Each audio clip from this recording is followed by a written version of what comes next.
Et l'archive Sud Radio ce matin qui a des airs de confession. Tiens, en ce dimanche, une de ces confessions que l'on nom fait qu'à demi-mot, presque par mégarde, devant un micro qu'on avait peut-être oublié.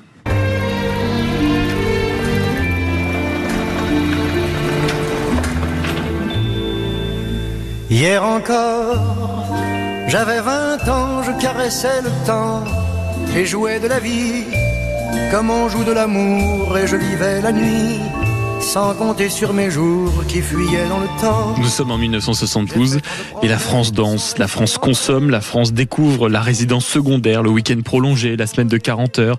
Elle respire après 1968 et commence sans encore le savoir réellement à entrer dans ce qu'on va appeler plus tard le crépuscule des 30 Glorieuses. Au micro de France Roche, ce jour-là, un petit homme, à peine d'1m60, gueule cabossée, nez romain, regard sombre, celui qu'on avait surnommé à ses débuts le Nabo, et dans les coulisses du music-hall. Charles Aznavour, dont on célébrait l'anniversaire cette semaine.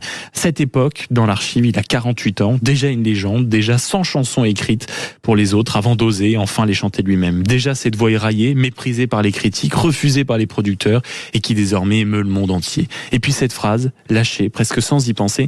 Vous voyez, quand je ne travaille pas, il me manque toujours quelque chose. Je me sens pas tout à fait à l'aise.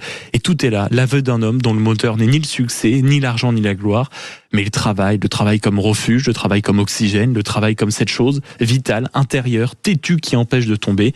Comment ne pas y entendre l'enfant d'immigrés arméniens dont les parents avaient fui le génocide et qui avait appris dès la première heure que survivre, c'était précisément travailler. Comment ne pas y reconnaître celui que Piaf avait recueilli, employé comme homme à tout faire et qui pendant des années n'avait jamais cessé d'écrire la nuit pour les autres. Des chansons pour Piaf, des chansons pour Gréco, des chansons pour Beko, des chansons même pour Sylvie Vartan.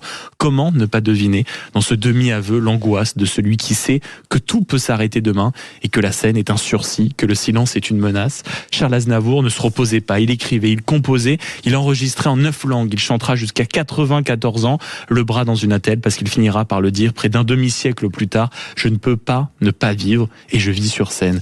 Le travail comme angoisse donc, mais l'angoisse, on l'aura compris, comme seul antidote à une angoisse encore plus grande, celle de ne plus exister. France Roche écoute, le micro tourne, l'archive est là et elle vous attend, ami auditeur. Charles Aznavour, 1972. En vérité, je hais écrire. J'ai une haine de l'écriture parce qu'à chaque fois que je prends un stylo, je trouve ça très difficile. Et puis, c'est à croire que les stylos fuient. Alors, ils me fuient dans les mains et ça fait des phrases que j'ai emmagasinées comme ça pendant que je pensais toute l'année, parce que je pensais à des chansons toute l'année.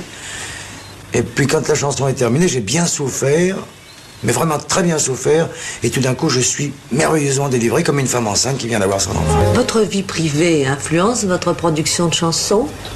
Du tout.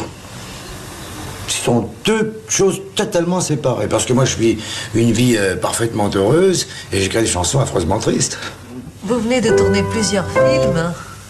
Moi, je crois que j'en ai fait 3 ou 4 d'un seul coup. Oui. Enfin, à la suite. Vous avez même écrit l'adaptation et les dialogues du dernier. Oui, je me suis commis aussi là-dedans. Les films sont dans des casiers. Alors, il y a le casier cinéma qui revient une fois de temps en temps dans l'année.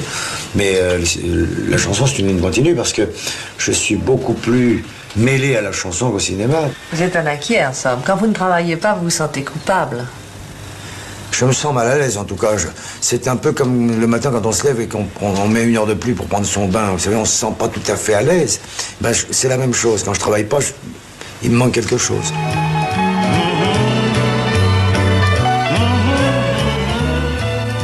Charles Aznavour, donc en 1972, idéal pour un dimanche matin, non ?